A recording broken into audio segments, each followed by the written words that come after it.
Shalom, Assalamualaikum warahmatullahi wabarakatuh. Perkenalkan, nama saya Clarissa Mukadaser dari kelas A2 Keperawatan semester 2 dengan NIM 2014201091. Pada kesempatan kali ini saya akan mempresentasikan ASKEP tentang kebutuhan dasar nutrisi, ketidakefektifan pemberian ASI untuk memenuhi tugas ulangan akhir semester pada mata kuliah Keperawatan dasar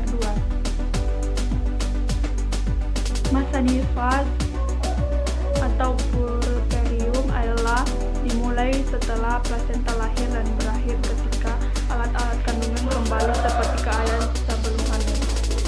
Masa setelah melahirkan 6 minggu sampai 40 hari menurut hitungan awam merupakan masa nifas yang penting sekali untuk terus dipantau. Nifas merupakan masa pembersihan rahim sama halnya seperti haid. Darah nifas mengandung trombosit, sel-sel degeneratif, sel-sel nekrosis, dan sel mati,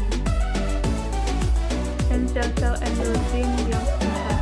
Mungkin ada ibu yang merasa heran ketika darah nifasnya cepat berhenti, sementara ada pula yang was-was khawatir karena darah nifasnya masih keluar melewati masa 40 hari.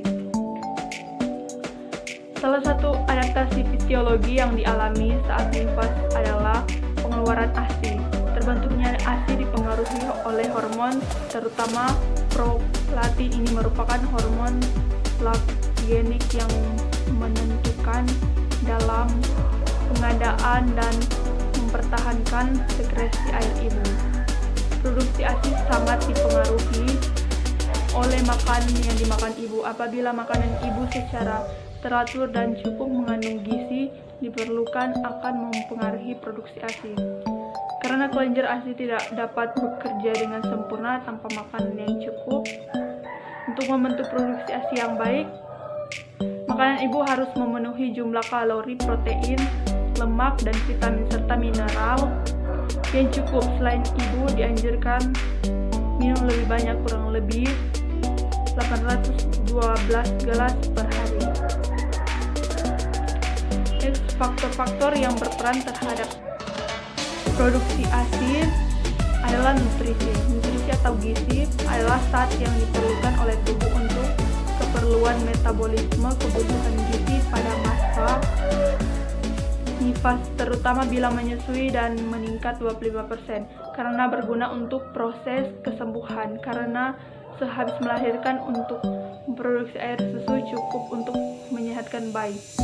Semua itu meningkatkan 3 kali kebutuhan biasa. Menu seimbang ibu nifas adalah susunan makanan yang diperlukan oleh ibu nifas sesuai dengan kebutuhan yang diperlukan dalam tubuh dalam keadaan sehat.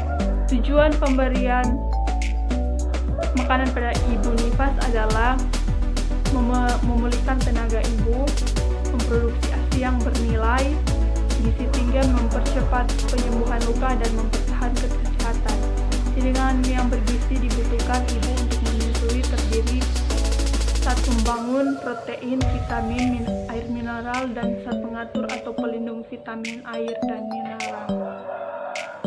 Kegagalan dalam proses menyusui sering disebabkan oleh timbulnya beberapa masalah, baik masalah pada ibu nifas maupun bayi.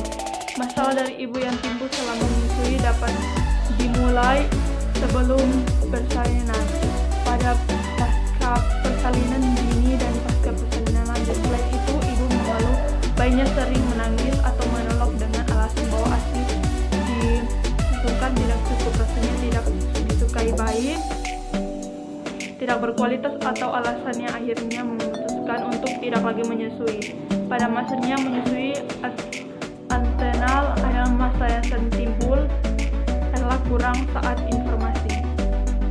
Puting susu datar atau terbenam pada masa menyusui pasca persalinan dini.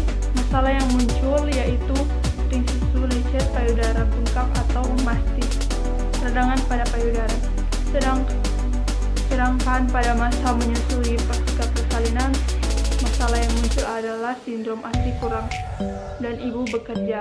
Asuhan keperawatan pada postpartum adalah salah satu pelayanan kesehatan utama yang diperkirakan dapat menurunkan angka kematian ibu sampai 25%. Selain itu, diadakan sistem rujukan yang efektif dapat mengurangi angka kematian ibu dan anak. Dengan adanya kematian ibu postpartum yang masih cukup tinggi merupakan tantangan bagi tenaga kesehatan untuk memberikan pelayanan kesehatan yang komprehensif dan memuaskan agar dapat menurunkan angka kematian ibu dan anak. Sekian dari presentasi saya.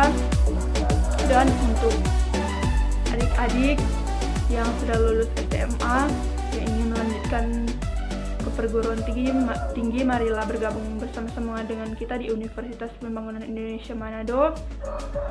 Sudah tersedia banyak fakultas di situ, dan fakultas yang saya ambil adalah fakultas keperawatan. Bisa dilihat dari sponsor yang saya sediakan. Sekian dan terima kasih.